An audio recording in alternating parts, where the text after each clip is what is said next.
Assalamualaikum warahmatullahi wabarakatuh. Perkenalkan, nama saya Alia Fairuzia dengan NIM 251408005, jurusan Tadris Fisika. Di sini saya akan menjelaskan materi-materi biologi yang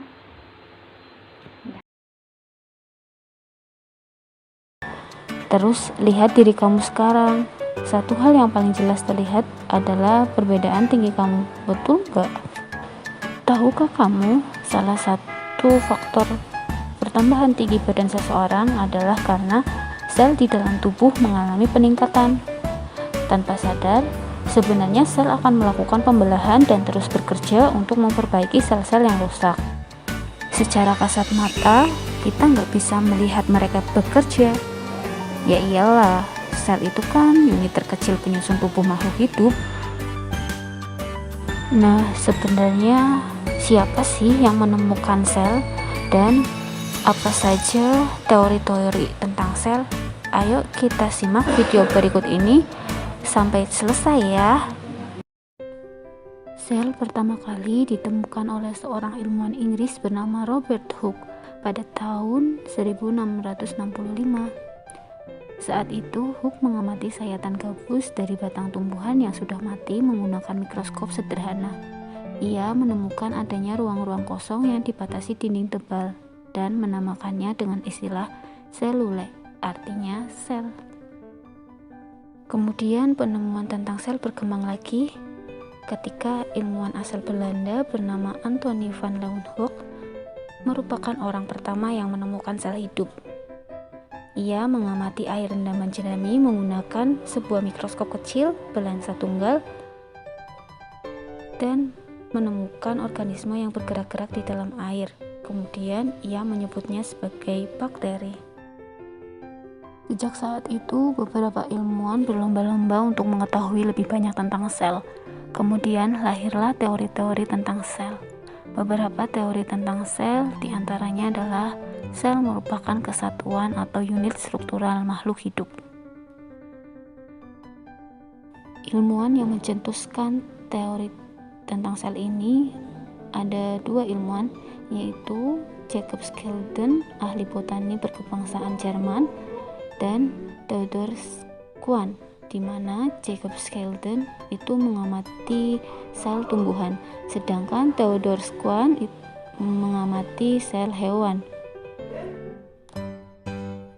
Dari hasil pengamatannya, mereka menarik kesimpulan bahwa tiap makhluk hidup terdiri dari sel. Sel merupakan unit struktural terkecil pada makhluk hidup. Organisme bersel tunggal terdiri dari sebuah sel.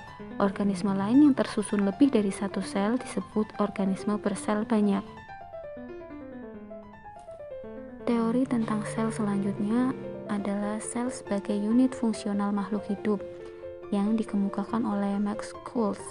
Ia menyatakan bahwa protoplasma merupakan dasar fisik kehidupan, bukan hanya bagian struktural sel, tetapi juga merupakan bagian penting sel sebagai tempat berlangsung reaksi-reaksi kimia kehidupan. Teori tentang sel selanjutnya adalah sel sebagai unit pertumbuhan makhluk hidup yang dikemukakan oleh Rudolf Virchow. Ia berpendapat bahwa omnicellular ex cellule, semua sel berasal dari sel sebelumnya. Berdasarkan jenisnya, sel dibagi menjadi dua. Yang pertama, sel prokariot, dan yang kedua, sel eukariot. Kali ini yang akan kita bahas adalah sel eukariot. Pada sel eukariot terdapat 3 komponen utama. Yang pertama, membran plasma, selanjutnya nukleus, dan yang ketiga adalah sitoplasma.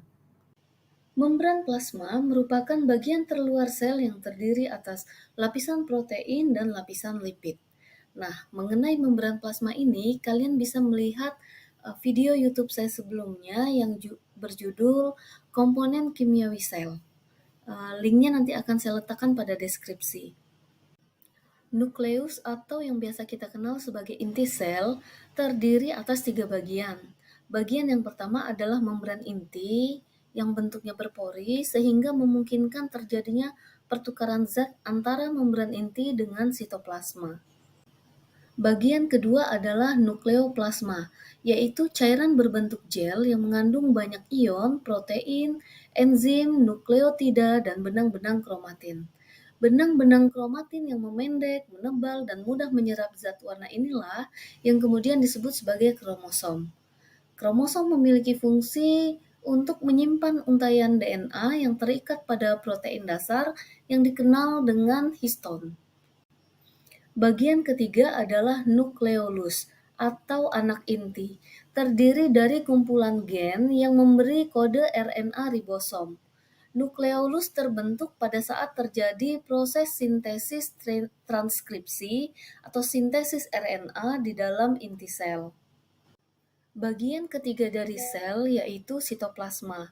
Sitoplasma terdiri atas beberapa organel, di antaranya ribosom, retikulum endoplasma, badan Golgi, peroksisom, dan mitokondria. Secara khusus untuk sel tumbuhan, terdapat organel tambahan yaitu vakuola, plastida, kloroplas, kromoplas, dan leukoplas. Dan organel sel yang terdapat secara khusus pada sel hewan yaitu sentriol dan lisosom. Ribosom terdiri atas dua unit yang tidak memiliki membran, yaitu unit besar 60S dan unit kecil 40S. Kedua unit tersebut letaknya saling tumpang tindih dengan unit besar berada di bagian atas. Di antara kedua unit ini terdapat mRNA yang akan diterjemahkan menjadi protein. Ribosom ini terletak bebas di sitoplasma, kemudian ada juga yang menempel pada dinding retikulum endoplasma, dan ada juga yang menempati matriks mitokondria. Fungsi dari ribosom adalah untuk mensintesis protein. Retikulum endoplasma memiliki bentuk seperti jala, merupakan perpanjangan membran inti ke arah sitoplasma. Terdiri atas dua, yaitu retikulum endoplasma halus, berfungsi mensintesis lemak dan kolesterol, transportasi molekul-molekul, dan menetralkan racun. Sedangkan retikulum endoplasma kasar ditempeli oleh ribosom memiliki fungsi tambahan yaitu menampung protein yang disintesis oleh ribosom dan kemudian akan ditransfer ke badan Golgi untuk disempurnakan. Badan Golgi tersusun atas membran yang berbentuk kantong pipih bertumpuk-tumpuk, dilengkapi dengan kantong membran yang disebut dengan vesikula. Kalau pada sel tumbuhan, badan Golgi disebut juga dengan diktiosom. Fungsi badan Golgi yang pertama adalah untuk sekresi, selanjutnya untuk membentuk membran plasma, tempat sintesis polisakarida, dan membentuk akrosom pada sel sperma. Peroksisom merupakan organel berukuran kecil yang terbungkus oleh membran tunggal dari lipid. Peroksisom berperan dalam oksidasi substrat untuk menghasilkan hidrogen peroksida yang selanjutnya akan dipecah menjadi air dan oksigen dengan bantuan enzim katalase. Mitokondria memiliki dua membran, yaitu membran bagian luar dan membran bagian dalam, yang keduanya bersifat kaku, fleksibel, stabil, dan tersusun atas lipoprotein. Membran bagian dalam akan mengalami pelekukan ke dalam membentuk krista. Nah, krista ini memiliki fungsi untuk memperluas permukaan membran sehingga penyerapan oksigen berlangsung lebih efektif. Ruang bagian dalam mitokondria berisi cairan yang disebut matriks mitokondria. Sedikit ya tentang metabolisme. Jadi metabolisme itu adalah suatu proses kimia ya yang terjadi di dalam tubuh makhluk hidup. Nah, metabolisme itu bisa meliputi katabolisme atau anabolisme. Nah, untuk katabolisme itu merupakan proses penguraian ikatan kimia kompleks menjadi ikatan kimia sederhana atau proses penguraian senyawa organik menjadi zat-zat anorganik. Jadi pada intinya katabolisme ini dia memecah senyawa yang kompleks atau organik menjadi zat-zat kimia sederhana atau zat-zat anorganik gitu ya. Jadi tujuannya si katabolisme ini semata-mata hanya untuk menghasilkan energi. Nah, senyawa organik itu apa saja? Nah, ini contohnya, yaitu glukosa, protein, lemak, vitamin, enzim. Nah, yang nantinya ini semuanya akan dipecah untuk menghasilkan suatu energi. Nah, sedangkan senyawa anorganik ini meliputi NaCl, karbon, hidrogen, oksigen, nitrogen, dan lain sebagainya. Gitu ya. Nah, jadi katabolisme ini kaitannya dengan aktivitas kita sehari-hari. Contohnya adalah ketika kita makan ya, ketika kita makan, makanan kita itu adalah senyawa organik. Nah, makanan kita itu harus dipecah terlebih dahulu atau diuraikan terlebih dahulu agar dapat membentuk energi. Nah, jadi kita bisa beraktivitas dengan baik karena kita sudah memperoleh energi dari makanan yang kita makan gitu ya. Nah, katabolisme karbohidrat ini terjadi melalui proses respirasi seluler atau respirasi sel. Nah, respirasi sel ini terbagi menjadi dua. Ada respirasi aerob dan respirasi anaerob. Nah, untuk yang respirasi aerob, ini respirasi yang membutuhkan oksigen. Sedangkan respirasi anaerob, ini adalah respirasi yang tidak membutuhkan oksigen. Nah, sekarang kita bahas terlebih dahulu tentang respirasi aerob. Nah, ini adalah proses dan hasil dari respirasi aerob yang sudah dirangkum dalam sebuah tabel. Nah, mari kita pelajari. Respirasi aerob. Nah, ini respirasi yang memerlukan oksigen bebas. Nah, respirasi aerob ini berlangsung melalui 4 tahapan. Yang pertama adalah glikolisis, yang kedua adalah dekarboksilasi oksidatif atau DO, yang ketiga adalah siklus Krebs, yang keempat adalah rantai transport elektron. Nah, untuk glikolisis yang pertama yaitu proses glikolisis. Nah, proses ini mengubah glukosa menjadi 2 molekul asam pirufat. Nah, proses glikolisis ini terjadi di sitoplasma, menghasilkan 2 NADH dan 2 ATP. Nah, ATP ini adalah energi yang nantinya akan berfungsi sebagai membuat tubuh kita itu menjadi dapat beraktivitas dengan baik gitu ya, energi. Selanjutnya, tahap yang kedua yaitu dekarboksilasi oksidatif. Nah, dekarboksilasi oksidatif ini merubah 2 asam pirufat yang tadi sudah dihasilkan di tahap glikolisis menjadi 2 asetil CoA plus CO2. Nah, proses ini dilakukan di matriks mitokondria. Jadi mitokondria itu ada bagian yang namanya matriks. Nah, kalau kalian belum paham, kalian coba cek lagi materi di kelas 2 tentang struktur sel dan organel-organelnya ya. Nah, tahap kedua ini menghasilkan 2 NADH tanpa dihasilkan ATP. Selanjutnya tahap ketiga yaitu siklus Krebs. Nah, siklus Krebs ini merubah 2 asetil CoA yang tadi dihasilkan di tahap DO menjadi 4 CO2. Nah, proses ini dilaksanakan atau dilakukan di matriks mitokondria juga.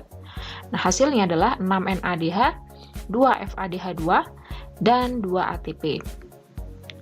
Tahap yang terakhir yaitu rantai transport elektron. Nah, di sini meliputi 10 NADH dan 2 FADH. Nah, ini didapat dari NADH dan FADH yang sebelumnya dihasilkan di tahap-tahap sebelum rantai transport elektron ini. Nah, NADH dan FADH ini nantinya akan dikonversi menjadi energi semuanya.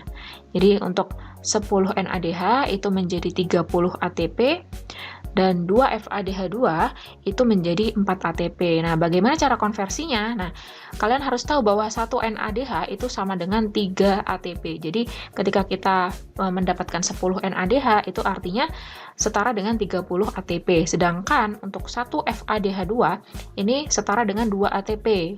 Jadi, kalau kita punya 2 FADH2, nah berarti dihasilkan 4 ATP. Nah, selanjutnya, kita total semuanya nih ATP yang dihasilkan itu 2 tambah 2 tambah 30 tambah 4, totalnya adalah 38 ATP. Nah, kenapa di sini saya tulis 38 atau 36 ATP? Jadi sebenarnya total maksimal yang dihasilkan dari pemecahan glukosa itu maksimal didapatkan 38 ATP. Akan tetapi di sini ditulis 36.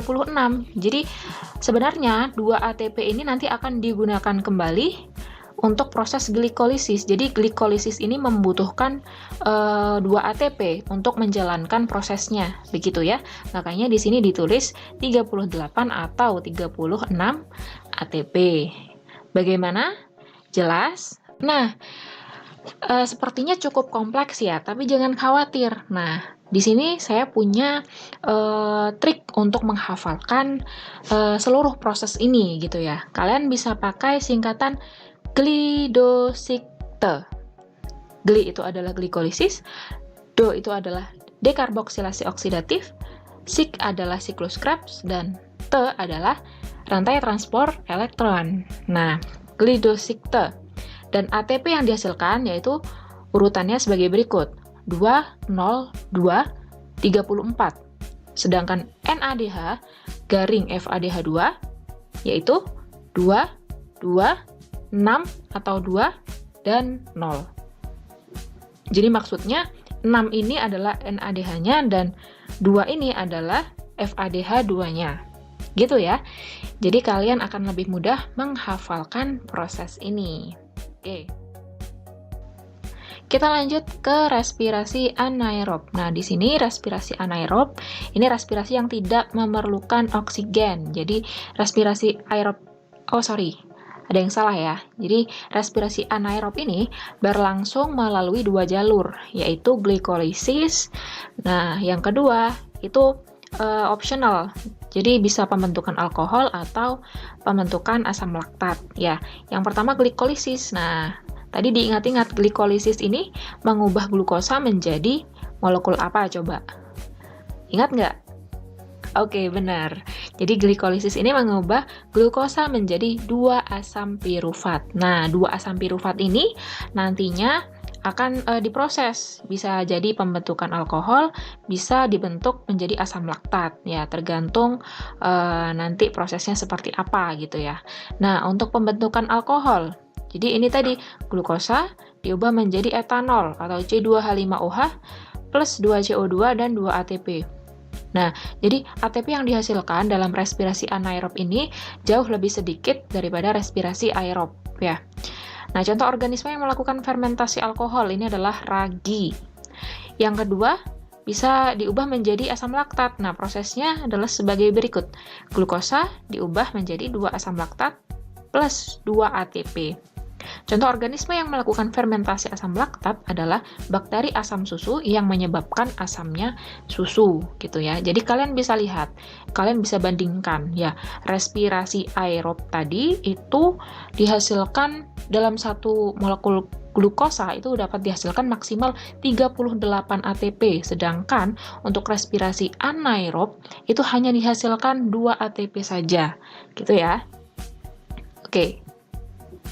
Selanjutnya kita bahas tentang anabolisme. Nah, anabolisme ini kebalikan dari katabolisme tadi. Kalau katabolisme itu adalah pemecahan senyawa kompleks, kalau anabolisme ini adalah proses pembentukan senyawa kompleks dari senyawa sederhana atau proses penyusunan senyawa organik dari zat-zat anorganik.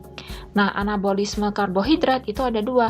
Ada gluconeogenesis atau proses pembentukan karbohidrat dari molekul-molekul non-karbohidrat, dan fotosintesis, yaitu pembentukan karbohidrat dengan bantuan energi cahaya atau foton. Nah, kita bahas fotosintesisnya ya.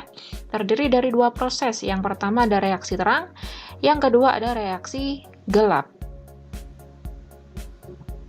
Nah, yang pertama reaksi terang.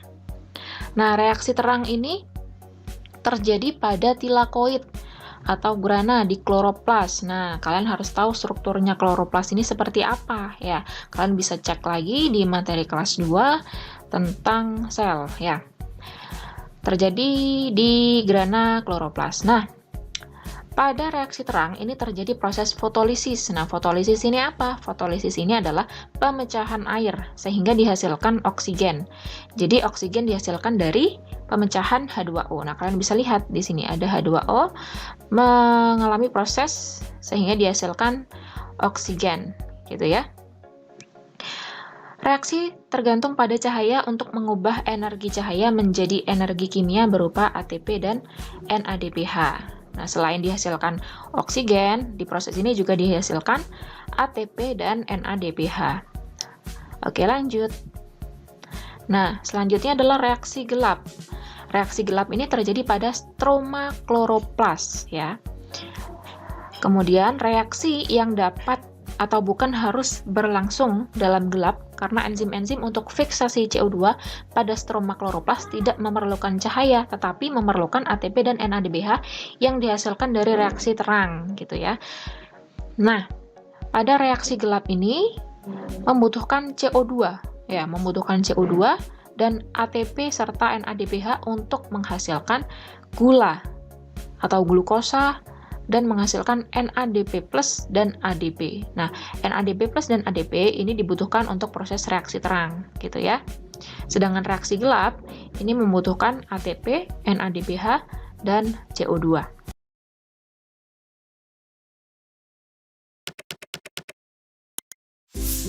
Pembelahan sel.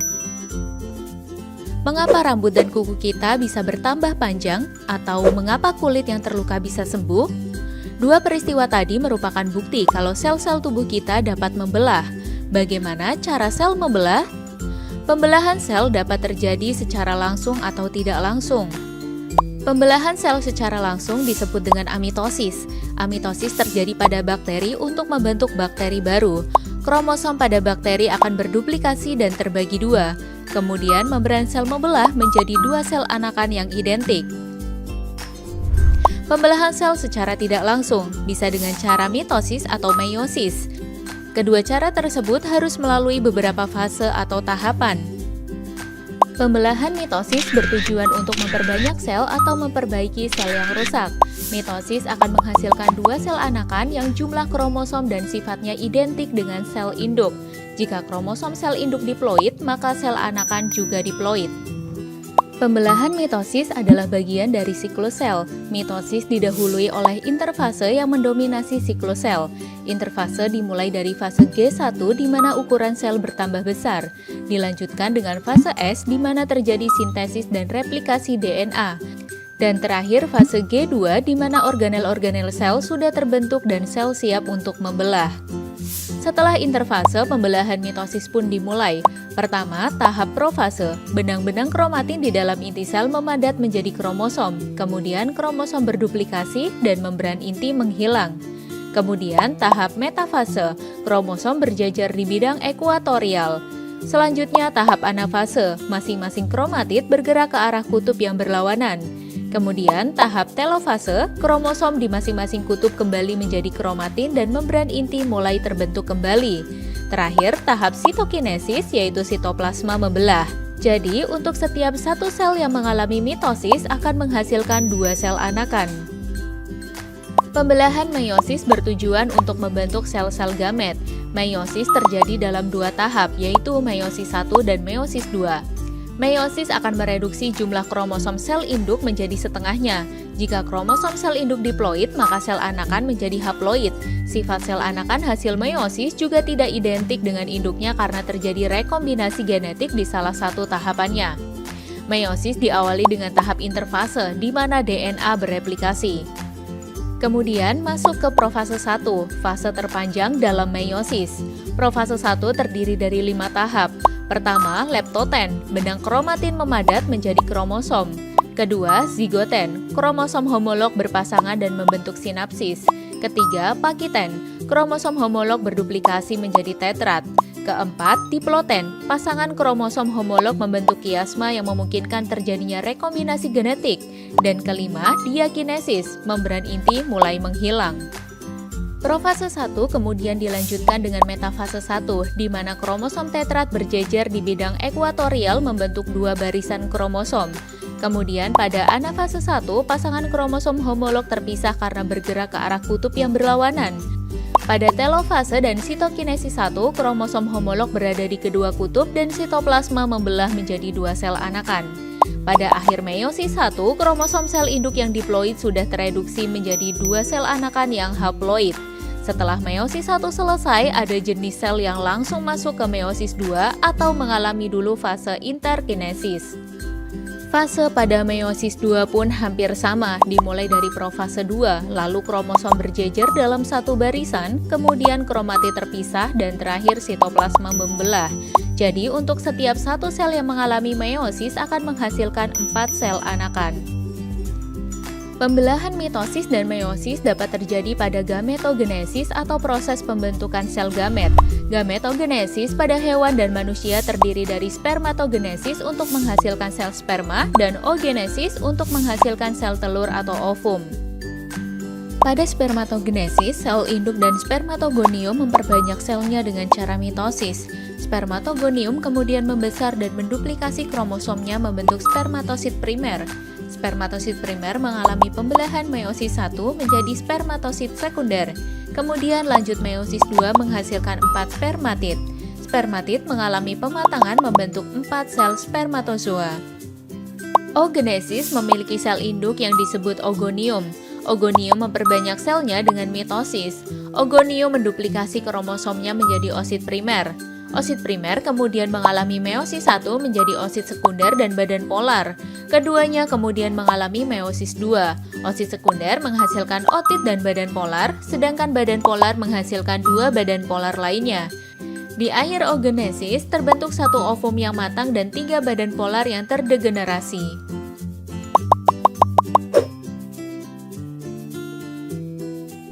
Bagaimana gametogenesis pada tumbuhan? Gametogenesis pada tumbuhan berbiji tertutup terdiri dari mikrosporogenesis dan megasporogenesis. Mikrosporogenesis untuk menghasilkan gamet jantan yang terjadi di kantong sari, sedangkan megasporogenesis untuk menghasilkan gamet betina yang terjadi di bakal buah. Pada mikrosporogenesis, sel induk mikrosporosit yang diploid mengalami pembelahan meiosis menghasilkan mikrospora atau polen yang haploid. Setelah penyerbukan, polen akan mengalami karyokinesis atau pembelahan inti tanpa diikuti dengan pembelahan sitoplasma. Karyokinesis pada polen menghasilkan nukleus tabung dan nukleus generatif. Nukleus generatif akan mengalami karyokinesis lagi menjadi 2 nukleus sperma. Pada megasporogenesis, sel induk megasporosit mengalami meiosis menghasilkan 1 megaspora fungsional dan 3 megaspora yang terdegenerasi. 1 megaspora fungsional akan mengalami karyokinesis sebanyak 3 kali menghasilkan 8 inti yang haploid. 8 inti ini terdiri dari 3 antipoda, 2 inti yang bergabung menjadi inti kandung lembaga sekunder, 2 sinergit, dan 1 ovum. Wah, sudah lengkap ya pembahasan kita hari ini. Jika kita rangkum, pembelahan sel pada bakteri dilakukan untuk perkembangbiakan, sedangkan pada manusia, hewan, dan tumbuhan bermanfaat untuk pertumbuhan dan perkembangan, memperbaiki kerusakan, serta membentuk sel gamet untuk perkembangbiakan. Pembelahan sel yang tidak normal ternyata dapat menyebabkan kelainan. Contohnya, kelainan Down syndrome akibat kromosom yang gagal berpisah, sehingga kromosom hanya bergerak ke salah satu kutub. Dalam kasus ini, fase apakah yang berjalan tidak normal? Coba tulis jawabanmu di kolom komentar ya. Kalau mau latihan soal lebih banyak topik pembelahan sel, yuk kunjungi website kejarcita.id atau download aplikasi Kejar Cita di Play Store. Like and share juga video ini ke teman kece lainnya ya. Kejar Cita, kejar ilmu, raih cita.